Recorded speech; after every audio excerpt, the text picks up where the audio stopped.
रामपुर गांव में रेखा अपने पति हेमंत और अपनी बेटी के साथ रहा करती थी। रेखा बहुत ही धार्मिक विचारों वाली महिला थी। भगवान शिव में उसकी बहुत आस्था थी। रेखा हर सोमवार व्रत किया करती एवं नित्य भगवान शिव का अभिषेक किया करती। हेमंत एक स्टील की फैक्ट्री में काम करता था।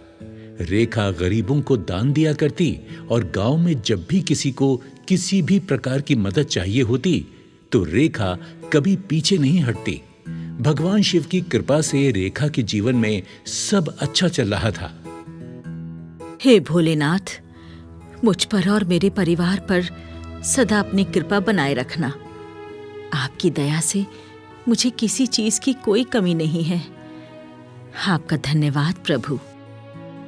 लेकिन एक दिन रेखा को खबर मिली कि हेमंत का फैक्ट्री में एक्सीडेंट हो गया है और वो हॉस्पिटल में एडमिट है। वो हेमंत को देखने के लिए भागी। हे भोलेनाथ, ये सब क्या हो गया? डॉक्टर, क्या हुआ है मेरे पति को? आपके पति के हाथ मशीन में आ गए थे, इसलिए हमें उनके हाथों को काटना पड़ा।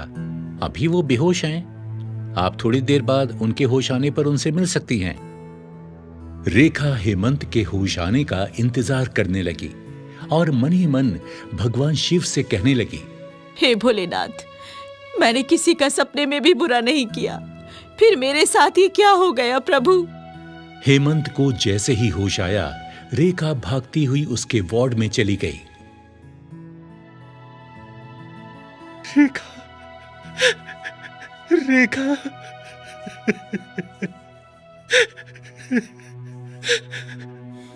मेरे हाथ, मेरे हाथ,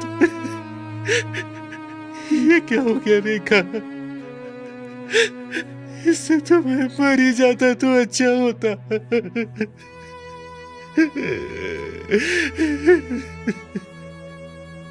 आप ऐसा क्यों बोल रहे हैं? आराम कीजिए, मैं डॉक्टर से बात करके आती हूँ। रेखा हेमंत की इस हालत को देखकर फूट फूट कर रोना चाहती थी, लेकिन उसने खुद को संभाल लिया। कुछ दिनों बाद हेमंत को हॉस्पिटल से छुट्टी मिल गई और रेखा उसे घर ले आई। रेखा और हेमंत की बेटी भी हेमंत को इस हाल में देखकर बहुत दुखी थी। हेमंत के दोनों हाथ कट जाने से घर के हालात दिन प्रतिदिन खराब होने लगे, लेकिन रेखा ने अपने ऐसे मुश्किल दिनों में भी अपने धार्मिक नियम नहीं तोड़े। पहाड़ जैसे दुख भी रेखा की भक्ति को हिला नहीं पाए। घर में पैसों की तंगी थी, इसलिए रेखा ने घर में ही सिलाई बुनाई का काम शुरू कर दिया। अब इसी काम से रेखा को हेमंत और अपनी बेटी को पालना था। रेखा, रेखा, मुझे माफ कर दो। मेरी वजह से तुम्हें कितना कुछ सहना पड़ रहा है। मैं चाहकर भी कुछ नहीं कर पा रहा हूं। रेखा, मुझे माफ कर दो, माफ कर दो। आप ऐसा क्यों सोचते हैं? अगर मेरी हालत ऐसी होती तब आप भी तो वही करते ना जो मैं कर रही हूँ। भगवान शिव की यही मर्जी होगी। आप ज्यादा चिंता मत किया करो। समय बीतने लगा और रेखा की बेटी बड़ी हो गई। हेमंत अब काफी बीमार रहने लगा था। रेखा गांव की लड़कियों को भी सिलाई सिखाना शुरू कर देती है, पर रेखा और हेमंत अब दोनों ही बुजुर्ग हो चुके थे। सिलाई के काम से घर और दवाइयों का खर्च बड़ी मुश्किल से निकलता था। हेमंत और रेखा को अब अपनी बेटी की शादी की चिंता सताने लगी थी। हे भोलेनाथ, आप तो मेरी स्थिति के बारे में सब कुछ जानते हैं। अपनी कृपा बनाए रखना। रेखा की बेटी भी रेखा की ही तरह बहुत धार्मिक थी। वो रोज भगवान का अभिषेक करने मंदिर जाती। रेखा की बेटी बहुत संस्कारी और गुणी थी। एक दिन मंदिर के पंडित जी रेखा के घर आए। पंडित जी, आप आइए, आइए, अंदर आइए। कहिए, कैसे आना हुआ? रेखा बेटी, तुम्हारी बेटी के लिए एक बहुत बड़े घर से रिश्ता लाया हूं। बहुत बड़े कारोबारी हैं। पंडित जी, आप तो मेरे घर के हालात जानते हैं। मैं इतने बड़े घर में अपनी बेटी की शादी कैसे करूंगी? ना रेखा बेटी, उन्हें कुछ नहीं चाहिए। अरे तुम्हारी बिटिया कितनी गुणी है ये तो पूरा गांव जानता है। बस शीघ्र ही तुम और हेमंत हाँ कह दो तो लड़के वालों से मिलकर तारीख पक्की कर देता हूं। रिश्ता अच्छा था तो रेखा और हेमंत ने अपनी बेटी की शादी के लिए हामी भर दी। देखते ही देखते शादी का दिन आ गया। रेखा खुशी से भगवान शिव के चरणों में गिर गई। हे शिव शंभू, मैंने आज तक आपसे कभी कुछ नहीं मांगा, पर आज आपसे कुछ मांगना चाहती हूँ। हे प्रभु, मैं चाहती हूँ मेरी बेटी की शादी में आप शामिल हों। प्रभु मेरी लाज रखना, मेरी भक्ति की कसौटी है। आज मेरे पास बारात के स्वागत के लिए भी कुछ नहीं है प्रभु। आप ही देखो ये शादी कैसे होनी है। रेखा जैसे ही भगवान शिव की आराधना करके बाहर आई तो उसने देखा कि बाहर बारात के स्वागत की तैयारी बड़ी धूमधाम से हो रही है और रेखा भी शादी के सुंदर जोड़े में गहनों से सजी हुई है। हैं? अभी तो थोड़ी देर पहले यहाँ कुछ भी नहीं था, फिर ये चमत्कार कैसे हो गया? भोलेनाथ, ये सब जरूर आपने किया है, आप ही की कृपा है ये सब। थोड़ी ही देर में बारात भी आ गई और शादी की विधि शुरू हो गई। हर कोई अचंभित था कि रेखा और हेमंत ने इतना अच्छा प्रबंध कैसे किया होगा। जब कन्यादान की बारी आई तो हेमंत अपने कटे हाथों को देखकर रो पड़ा और रेखा मन ही मन शिव शंभू का ध्यान कर रही थी कि तभी वहां भगवान शिव माता पार्वती के साथ प्रकट हुए और बोले, पुत्री, मैं तुम दोनों पर बहुत प्रसन्न हूं। तुम दोनों ने निस्वार्थ मेरी भक्ति की है। मांगो, क्या मांगना चाहते हो? हे प्रभु, मैं सिर्फ इतना चाहता हूं कि आप मेरी बेटी का कन्यादान अपने हाथों से करें तो प्रभु हम धन्य हो जाएंगे। हे भोलेनाथ, ये बिल्कुल ठीक कह रहे हैं प्रभु। भोलेनाथ ने रेखा की बेटी का कन्यादान करके उन दोनों की इच्छा पूरी कर दी। रेखा और हेमंत की बेटी का कन्यादान मां पार्वती और भोलेनाथ के हाथों से हुआ। बारात की आवभगत में शिव जी के आशीर्वाद से कोई कमी नहीं रही। शादी बहुत ही अच्छे तरीके से संपन्न हो गई। मां पार्वती ने रेखा और हेमंत का भोलेनाथ पर अटूट विश्वास देखकर हेमंत के हाथ पुनः ठीक कर दिए और उन्हें आशीर्वाद देकर दोनों अंतर्ध्यान हो गए।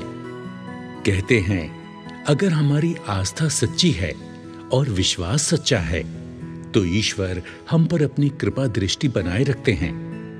रेखा ने हमेशा दूसरों की सहायता की, कितने कष्ट उठाए, लेकिन उसने हमेशा भगवान के प्रति अपनी श्रद्धा को कम नहीं होने दिया और भगवान ने उसे उसी की इस भक्ति का फल भी दे दिया।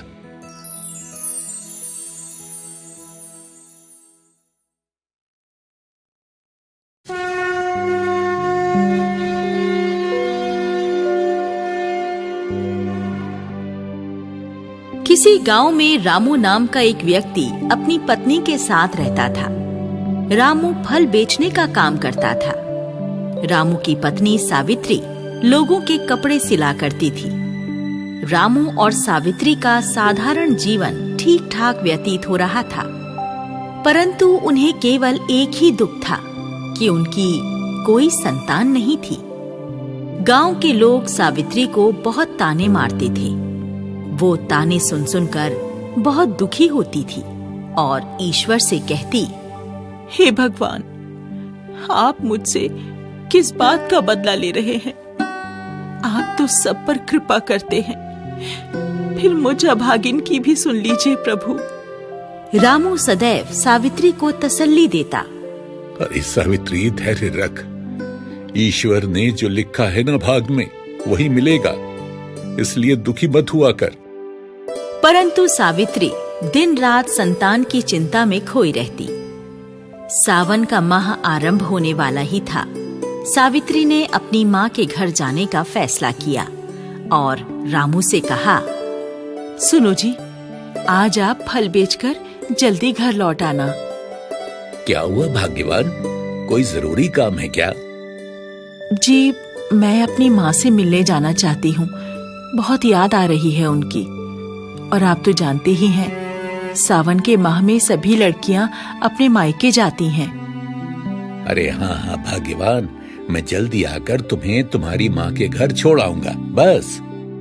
सावित्री अपनी माँ के घर जाने की सारी तैयारी करके रखती है और रामू बाजार से जल्दी घर आकर सावित्री के साथ उसकी माँ के घर के लिए निकल पड़ता है। सावित्री के मायके में एक बहुत प्राचीन शिव मंदिर था। जब रामू सावित्री रास्ते में जा रहे थे, तब वो शिवजी के मंदिर में दर्शन करने के लिए गए। सावित्री, चलो, भोलेनाथ का ये मंदिर कितना अद्भुत लग रहा है ना? चलो हम भी दर्शन कर लेते हैं। हाँ, चलो। हर हर महादेव बच्चा, तुम्हारी सभी मनोकामनाएं पूर्ण करें महादेव। हर हर महादेव।